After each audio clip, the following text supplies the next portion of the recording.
video is going to be for new witchy babies that are new to the witchy practice, whether that be hoodoo, Wicca, witches, all that's inclusive, you know, conjure, root worker, anybody. Anyone that is a new baby witch. I got an email and I had some questions, and so I decided to title this video, "What the heck is witchcraft or hoodoo anyway?" It gets kind of confusing for new witchy babies, so I hope this will help clarify some things. And the examples I give, or the list of things I give, that doesn't mean it's all inclusive. There's tons more, and I haven't included every single detail of each category. I just listed a few, just to kind of make it a little bit easier. So, what the heck is witchcraft or hoodoo anyway is the topic of today's video. Ritual work or energy manipulation, working the roots, or herbal magical working, spells, and even conjure and or hoodoo. All of these are just simply terminology for titles or subcategories or whatever you want to consider it, that all mean essentially the same thing. But for a new witchy baby, it's a lot like trying to learn a new language with multi-languages hidden inside of that initial new language. And that can become very frustrating and even really confusing at times. This can cause, I think, newbies to get lost in the sauce, so to speak. They might even feel unsure what any of this magic stuff really means. So, let me take a sip of coffee, because this is going to probably be a long video. Depending how long, I might have to chop it up into more than one video. So let me attempt to try to simplify this down for the new witchy babies out there. Rituals can or may not be a spiritual or religious practice to some that are living a magical witchy life. Being a witch does not mean you have to consider it a religious or spiritual experience. Normally, a religious magical life that may be one's religion was considered to be a Wiccan. However, today, there are always exceptions to every rule. Therefore, in my personal magical practice, I consider myself, now get this, and this is being real, I consider myself a Christian, eclectic, solitary, green, hearth, witch, hoodoo root worker, and I'm ordained reverend. How's that for a title? So for me, speaking about a magical witchy life, or if I drop the word witchy and I just stick with hoodoo root worker, it's extremely spiritual for me. This is my religion. But I in no way ever considered myself Wiccan. It's a real struggle sometimes to do videos and to try to keep the religious spiritual aspect out of my videos. For those that, you know, do not believe that their witchy practice has anything to do with their spiritual religious life, because that's what it is for me. It is my spiritual religious life. And so I'm looking at it always from an aspect of it being my religious spiritual work. And that's what I feel inside the depths of my soul. So it's really difficult sometimes when I'm doing videos to try to make it very generic, very, you know, unemotional to the spiritual religious realm of my life, because that's what it is for me. And I have to, sometimes it's just hard because I'm speaking from what I do and from what I have experience with, and it's hard sometimes to try to make it just very bland and generic to acclimate to everybody, because it's just something that it's hard to do sometimes. For spiritual practice, it's an intended purpose filled with activity of ritual routines. These routines symbolize different areas of your magical work and the outcomes for which you're wanting to have accomplished. So simply put, here's what I mean. And I'm going to give you examples of different religions, and these are not all of them out there. There are tons. I'm just going to do a few. First example, Buddhists. They ritually light candles, incense, and they chant, along with also not speaking for time periods in order for them to find enlightenment, such as monks. Buddhists strive for a deep insight into the true nature of life, and they do not worship gods or deities. I also don't worship deities, and I worship one God. Buddhism beliefs are the Four Noble Truths. Their ethics are not for abortion. They believe in life.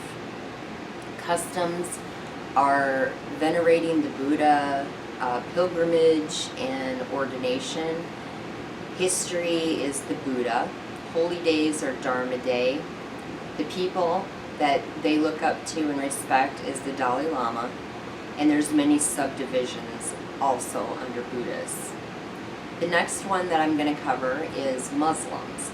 They have prayer rituals several times throughout every given day. Also at times during the year they fast, like they'll only eat at dark. They won't eat when it's light. And they also don't eat pork. Now I'm going to try my best to pronounce these. Shahada is the declaration of faith. These are Islamic rituals. Salah is the service that takes place 5 times a day. Jakra is a form of almsgiving. And Saum is the fasting in Islam. Hajj is the pilgrimage to Mecca. And the ritual purity in Islam is an essential aspect of Islam. Khitan, and I hope I'm pronouncing that right, that's the term for male circumcision. And Agya, which I hope I'm pronouncing that right, that's the Islamic tradition of the sacrifice of an animal on the occasion of a child's birth. Jehovah's Witnesses, here's another example. They reject the Trinity doctrine, which they consider to be unscriptural. They view God as the Father, an invisible spirit person separate from the Son, Jesus Christ. Jehovah's Witnesses also believe salvation is a gift from God, and they attained by being part of God's organization and putting faith in Jesus' ransom sacrifice. They do not believe in predestination or eternal security, and they believe in different forms of resurrection for 2 groups of Christians. Their meeting ritual is 3 times a week for worship, and their meetings begin with a ritual of public lecture, followed by study of a biblical theme. Jehovah's Witnesses do not observe holidays that they believe have any pagan origins, such as Christmas, Easter, birthdays. They do not salute the national flag or sing the national anthem, and they refuse military service. They also refuse blood transfusions, even those that could be life-saving. Here's one you're going to get a laugh out of or a kick out of. Scientology. Scientology ministers perform many of the same types of ceremonies and services that ministers, rabbis, priests of other religions perform. Their worship rituals are each Sunday and sometimes on other days of the week as well. The church chaplain or another minister conducts a public worship service, congregational auditing and prayer. As such, they provide an occasion for everyone to commune with the infinite and revitalize as one spirituality. Their ceremonies, in addition, Scientology congregations celebrate weddings and namings instead of baptisms with their own formal ceremonies and mark the passing of their fellows with funeral rites. Scientology services which address spirituality and God in accordance with the religion's teachings. Christianity rituals. Depending on the specific denomination of Christianity, practices may include baptisms, Holy Communion or the Lord's Supper, prayer, including the Lord's Prayer, confessions, confirmations, burial rites, marriage rites, and the religious education of their children, such as CCD classes, or their schooling can also be, at like a Christian school, Catholic school. I'll go back to like CCD classes in order to receive communion. Christian rituals are church gathering for worshiping, lighting candles. They have ministers, priests, reverends. They perform last rites. They do house blessings, house clearings, exorcisms. They burn herbs. They burn resins. And they also bless and make holy water. They utilize salts and salt water. They pray and sing hymns. They do protection prayers and work, and some Christian organizations use the ritual of using a rosary in their prayer work. They study from the Bible. As to the Christian faith, this is the believed Word of God. Witchcraft hoodoo.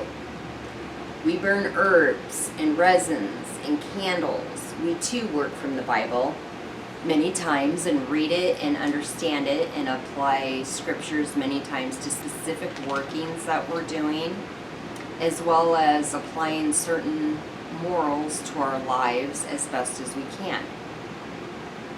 We bless objects, and we use salts and waters. We use the 4 elements. We utilize nature in the belief that all things are connected. Most of us believe in do no harm to others, even if the person may deserve it. Now, there are some witches that do not believe in this moral creed. Most believe in self-growth and are always trying to strive in knowing better so that we can do better. We practice and work on our shadow work, which is childhood crap or any other traumas that we may have suffered through in life so far. We do protection work, we do banishing work, we do reversal work. We use crystals, rocks, plants, oils. We use the moon phases, the seasons. We use animals, like animal familiars, things of that nature. Most of us do care about being good, kind, loving healers of this earth. Now, within the title of witchy or witch magic, we have all different kinds of witches and belief systems and practices. To name just a few, there are many, many more than what I'm going to mention here today, but to name a few, there are hearth witches, green witches, eclectic witches, solitary witches, Nordic witches, pagans, Wiccans, coven witches, kitchen witches, astrological witches, chakra meditation witches, angelic witches. You have Mexican brujas, Celtic witches, or Bronak, which means sorrow in the Irish region. These are just several, and there are many, many more that I have not even mentioned, like I said a minute ago. So as you can see, a vast cultural and regional spread of differences are within the witchy community, or the witchy title. There are white magic and versus the black magic, with many varying belief systems and the ritual practices. So in the magical community, we are performing all these rituals and learning about all these different facets under this witchy or magical title. Can you see how much work that we do? and how much learning and studying we do. And this is over a course of a lifetime of living this magical practice, or implementing the magical practice within our religious and spiritual beliefs. You can also see how intelligent we are. There are tons and tons of skills and knowledges and know-hows, and we have to study for years. Every witch has special skills to offer the rest of us, something or several things that they're very gifted and very good at. We learn from each other. So we lift one another up, and we help each other any way that we can. We are by no means lazy. Think of it this way also. We do not just show up at a building and sit in a pew, watching the minister, priest, reverend, whatever the title is of the person, do all the work. Or just repeat short verbal responses back to the minister or priest, such as, "And may God be with you," or "Amen," as a whole congregational group, right? We're taking a physical and active responsibility, a serious role in our religious or spiritual practice. We are lighting the incense. We are making the holy water. We are blessing our work, or blessing objects, or blessing our environment, or blessing a person, or blessing ourselves or our loved ones. We're doing the work. This is something that we should all be very proud of, not ashamed of. We're not just handing over money every week into a plate and having the church purchase its needed supplies or herbs, candles, equipment to use in the rituals that are performed before everyone, kind of like a Broadway show, while we sit quietly at church. We are physically growing our herbs, growing our flowers, growing our roots, saving the seeds at harvest time for the following year for our needed supplies. We are harvesting needed supplies in the wilderness, and only taking what we need as to not be greedy and harm the earth. We harvest our own grown herbs and flowers, and we dry them with care for our spiritual practice. Like the American Indians, we leave gifts for what we take from the wilderness for our practices. Humans are drawn to rituals and ceremonies like we're drawn to the warmth of a roaring fire in the bitter cold. The key to all this long-winded video is to get each of you to realize that you can create rituals for yourself. You don't have to sit there and just silently watch somebody else do this for you. You can do it yourself. And if you happen to be a Christian witch, as I am, and I have to speak from a place that I have knowledge, which is being a Christian witch. So for those of you that aren't, I'm not trying to convert you. I'm not. It's just I have to speak from a place that I have knowledge and experience. So if you happen to be a Christian witch, you can take a hands-on active responsibility in your religious and spiritual life, that side of your life, to bring changes that are positive. You do not have to seek or harbor revenge or do curses to hurt others in order to be a witch. That is not a requirement to be a witch. You can still follow God and Jesus and still maintain most of your Christian belief systems by just adding and learning new skills from a magical way of life and perspective and add it into it as well. Because the magic is a combined belief system, and the skills have been pulled from Native Americans, Africans, Irish, Celtic, pagans, Appalachia, many, many more places from cultures that are all around the world. It's a melting pot of all kinds of belief systems. You just need to figure out what your honest core belief systems are in order to then form your practice to what your needs are and what you feel is the truth in your heart. Remember, I heard this or read this somewhere and it stuck with me. Remember, rituals are just words. Until those words are put to form some form of action, then, and only then, do they hold power. Think of the inspirational speeches by Martin Luther King or Abraham Lincoln. Those speeches were just words, right? Until those words were given action by being spoken aloud and by people that felt deeply with all of their heart. This is the true power of rituals and intentions. Simply being a witch. Welcome, new witchy babies.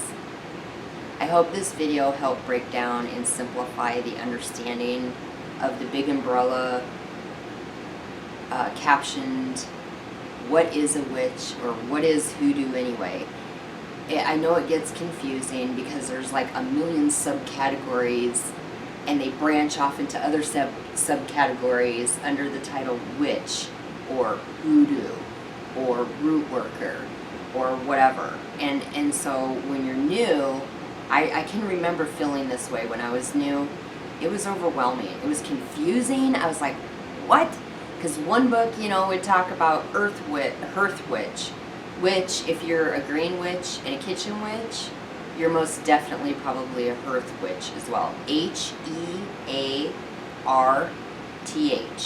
And I'll try to do a video in the future to recommend a wonderful, amazing book that covers hearth witch.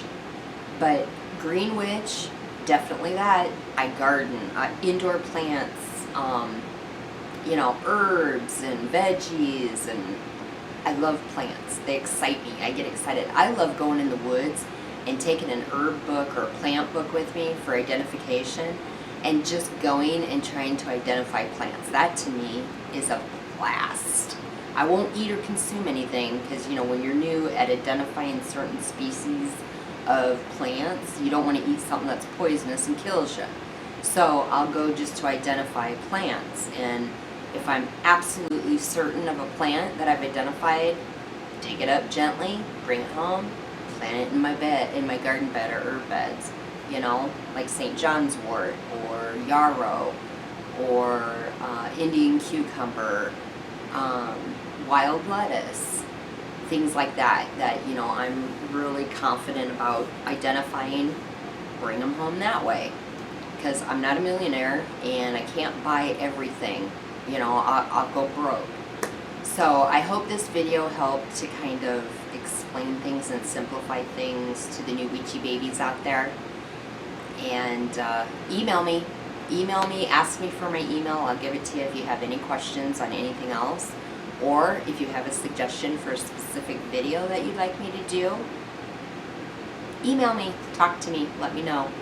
Alright guys, blessings and have a